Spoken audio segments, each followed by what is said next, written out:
এই ভিডিওতে আমরা দেখবো যে কিভাবে আমরা একটা অ্যারের জিসিডি বের করতে পারি।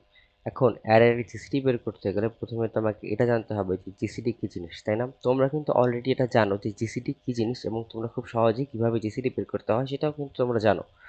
আমরা চলো তাহলে জিসিডি কি জিনিস সেটা আবার একটু রিক্যাপ করে আসি। জিসিডি হচ্ছে দুইটা নাম্বার, যেমন ধরো 5 আর 10। জিসিডির পুনরূপী গ্রেটেস্ট কমন ডিভিজর। সো এই যে এই দুইটা নাম্বারের গ্রেটেস্ট কমন ডিভিজর কোনটা, মানে কোন নাম্বার দিয়ে এই দুইটা নাম্বারকে ডিভাইড করা যায়? 5 আর 10কে 1 দিয়ে ডিভাইড করা যায়, 2 দিয়ে ডিভাইড করা যায় না, যায় না। 3 দিয়ে করা যায় না, যায় না। 4 দিয়ে যায় না, যায় না। 5 দিয়ে ডিভাইড করা যায়। এবার আমি যদি 6 নিই, 6কে জীবনে 5 দিয়ে ডিভাইড করা যাবে না। সো 5 এর উপরে যাওয়ার তো আমার কোনো প্রশ্নই আসে না। তাহলে এখানে কোন দুটো নাম্বার দিয়ে ডিভাইড করা যায়? 1 দিয়ে ডিভাইড করা যায় আর 5 দিয়ে ডিভাইড করা যায়।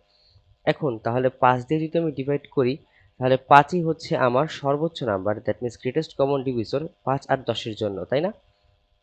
এখন আমরা কিন্তু দুইটা নাম্বারের জন্য গ্রেটেস্ট কমন ডিভিজর বের করতে কিভাবে হয় সেটা আমরা জানি। সো আমাদের এই প্রশ্নের ক্ষেত্রে আমাদের বলা হয়েছে যে আমরা একটা অ্যারে নিব, এই অ্যারের জিসিডি কত হবে সেটা আমাদেরকে বলতে হবে। এখন অ্যারের জিসিডি কিভাবে বের করব আমরা? আমরা তো জানি যে দুইটা নাম্বার জিসিডি কিভাবে বের করতে হয়, এটা কিন্তু আমরা অলরেডি জানি, তাই না? এখন এই জিনিসটাকে অ্যাপ্লাই করেই কিন্তু আমরা একটা অ্যারেতে যতগুলো নাম্বার আছে সবগুলো নাম্বারে জিসিডি বের করে ফেলতে পারি। ধরো একটা অ্যারেতে একটা অ্যারে যেটা, সেই অ্যারের নাম্বারগুলো হচ্ছে এরকম যে 10, 8, 16, 5,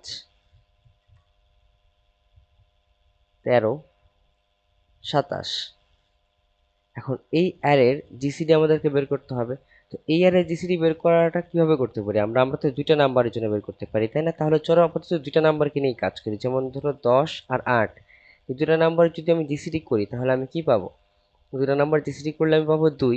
এটাই আমার সর্বোচ্চ নাম্বার, যেটা দিয়ে আমি 10কেও ডিভাইড করতে পারি, 8কেও ডিভাইড করতে পারি। এবার তাহলে এই যে 2, এবার তাহলে 2 এর সাথে কিন্তু আমাকে এই 16কে আবার জিসিডি বের করতে হবে, তাহলেই কিন্তু আমি কাজটা করতে পারবো। এই দুইটা নাম্বারের জিসিডি 2, তাহলে এই দুইটা নাম্বার মার্জ হয়ে আমার কাছে একটা নাম্বার আসছে কি 2। এবার এই 2 এর সাথে আমি 16 করব। তাহলে 2 এর সাথে 16 যদি আমি জিসিডি বের করি তাহলে আমার জিসিডি কত হবে? 2ই হবে। তাহলে আমার কি হলো? এই দুইটা নাম্বার আবার মার্জ হয়ে গেল। এই দুইটা নাম্বার মার্জ হয়ে আমার কি আসলো আবার? 2। এটা গ্রেটেস্ট কমন ডিভিজর। এরপর আবার এই দুইটা নাম্বারকে আমি মার্জ করব। 2 আর 5, 2 আর 5 জিসিডি করলে আমার আসবে 1। দেন আবার এই দুটো নাম্বারকে আমি মার্জ করব, তাহলে আবার আসবে 1। আবার এই দুটো নাম্বারকে আমি মার্জ করব, তাহলে আমার তাও আসবে 1। দ্যাট মিনস প্রত্যেকটা নাম্বার যেটাকে পাচ্ছি সেটা নিয়ে তার পরবর্তী নাম্বারের সাথে আমি জিসিডি বের করলে কিন্তু আমার কাজ হয়ে যাচ্ছে। তাহলে এই পুরা অ্যারের জিসিডি কত হবে? এই পুরা অ্যারের জিসিডি হবে এইটা, যেটা বলতে পারি আমি 1। ঠিক আছে? তাহলে চলো এই কাজটা এখন আমরা কোডের মাধ্যমে করি। এখন প্রথমে আমাকে কি করতে হবে? একটা অ্যারে নিতে হবে, তাই না? তো প্রথমে সে অ্যারেটা আমরা নিয়ে নিই। সে অ্যারেটা নেওয়ার জন্য আমাকে তো এটা নিতে হবে যে অ্যারের সাইজ কত। তো অ্যারের সাইজটা নিয়ে নিলাম integer ARR of x, then for integer I equals to 0, I is less than x, I plus plus, then cin ARR of I। অ্যারের ভ্যালুগুলো আমি নিয়ে নিলাম। এখন আমাকে আরেকটা ভ্যালু নিতে হবে, যেটা হচ্ছে আমার জিসিডি, যেটা ইনিশিয়াল ভ্যালুটা আমি বলে রাখবো হচ্ছে ARR অফ 0, অ্যারের প্রথম এলিমেন্টটা। কেন ARR অফ 0? কারণ আমরা প্রত্যেকটা অ্যারের এলিমেন্টের কাছে যাব, সেই এলিমেন্টের সাথে আমরা জিনিসটাকে চেক করব। এখন প্রথমেই যদি আমরা আমাদের জিসিডিকে বলে রাখি যে জিসিডি হচ্ছে অ্যারের প্রথম এলিমেন্ট, এখানে অ্যারের প্রথম এলিমেন্ট কত? অ্যারের প্রথম এলিমেন্ট 10। 10-এর সাথে 10-এর জিসিডি করলে কি আসবে? 10-এর সাথে 10-এর জিসিডি করলে আসবে আমার 10। এরপর আমার এই নাম্বারটার সাথে জিসিডি করলেই হয়ে যাবে। তাহলে 10 আর 8 জিসিডি করব আমি পরবর্তীতে। তাহলে 10 আর 8 জিসিডি কত? 2। তখন আমার জিসিডি কি হয়ে যাবে? জিসিডি হয়ে যাবে 2। দেন আবার 2 এর সাথে আমি জিসিডি করব এই পরের নাম্বারটা 16। এইভাবে করেই কিন্তু আমরা আগাইতে পারি, তাই না? তাহলে আমি প্রথমে জিসিডি বলে রাখলাম 0। এবার for integer I equals to 0, I is less than x, I plus plus। এখন আমাদেরকে এই দুটো নাম্বার জিসিডি করতে হবে। কোন দুটো নাম্বার? একটা হচ্ছে আমার জিসিডি, আর একটা হচ্ছে আমার অ্যারে অফ I। এই দুটো নাম্বার জিসিডি বের করলেই হবে। এখন এই দুটো নাম্বার জিসিডি আমরা কিভাবে বের করতে পারি? এই দুটো নাম্বার জিসিডি আমরা এভাবে বের করতে পারি যে for integer I equals to 1 থেকে শুরু করে আই ইজ লেস দেন দুটো নাম্বারের মধ্যে মিনিমাম নাম্বারটা কি? Less than equals to minimum number of GCD comma ARR of I, দুটো নাম্বারের যে মিনিমাম নাম্বারটা আই, এই পর্যন্ত আমরা যাব। সরি, আই কিন্তু উপরের লুপে নিয়ে নিয়েছি, তাহলে এখানে আমরা আই ইউজ করতে পারবো না। যে দুটো নাম্বারের মধ্যে যে মিনিমাম নাম্বারটা, সেই মিনিমাম নাম্বারের মধ্যে পর্যন্ত যাবো। আর মিনিমাম নাম্বার পর্যন্ত কেন গিয়েছি সেটা কিন্তু আমরা জিসিডি কিভাবে বের করতে হয় সেখানে কিন্তু ডিসকাস করে এসেছি। তোমরা কিন্তু ওই ভিডিওটা ভালো মতো ফলো করো, ঠিক আছে? তাহলে মিনিমাম নাম্বার পর্যন্ত যাব, যে কি করব, যে if A R R of I percent J equal 0 and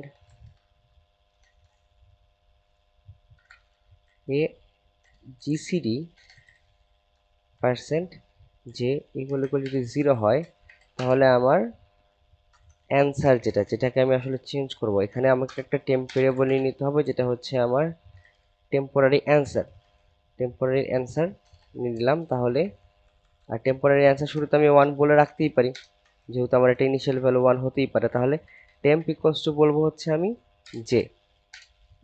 আর যাই হোক, একটা জিসিডি তো কমপক্ষে কমপক্ষে হলেও 1 হবে, তাই না? তো আমি সেই জন্য 1 বলে রাখলাম। আর এখানে তাহলে যদি নিঃশেষে বিভাজ্য যায়, তাহলে আমি জিসিডি বলে রাখলাম জে। এবং তাহলে এই পুরো জিনিসটা জিসিডি বের করার পর আসলে আমার কাছে টেম্পের ভিতরেই কিন্তু আমার জিসিডিটা আছে, তাই না? তাহলে আমার বর্তমান জিসিডিটা কি হবে? বর্তমান জিসিডিটা হবে টেম্প। এই একটা উপায়ে আমরা জিসিডি বের করতে পারি। আবার আরেকটা উপায়েও আমরা জিসিডি বের করতে পারি, সেটা হচ্ছে GCD equals to underscore GCD of GCD comma ARR of I।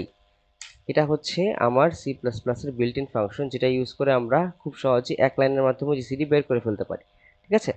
But এটা থেকে আমাদের যেহেতু কনসেপ্টটা জানা জরুরি, সেজন্য আমরা কনসেপ্ট অনুসারে কাজটা করে থাকবো, ঠিক আছে? তাহলে এই যে আমরা জিসিডিটা বের করলাম, সেই জিসিডিটা এখন আমার এখানে আছে।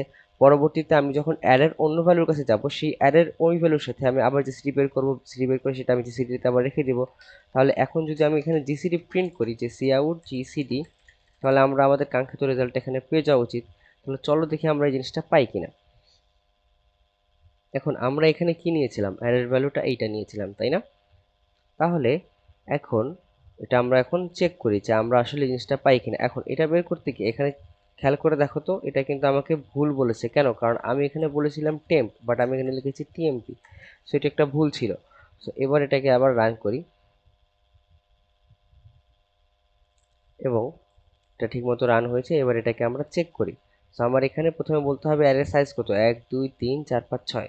6 নাম্বার কি কি? 10 8 16 5 13 27। 1 জিসিটি 1 পেয়েছি এবং সেটাই পাওয়ার কথা, তাই না? তাহলে এই ভিডিওটা কি? এই ভিডিওর মাধ্যমে আমরা কি শিখে ফেললাম? যে এই ভিডিওর মাধ্যমে আমরা শিখে ফেললাম যে আমরা কিভাবে একটা অ্যারের জিসিডি বের করে ফেলতে পারি খুব সহজেই, তাই না? তাহলে চলো এবার আমরা নেক্সট টপিকে মুভ করি।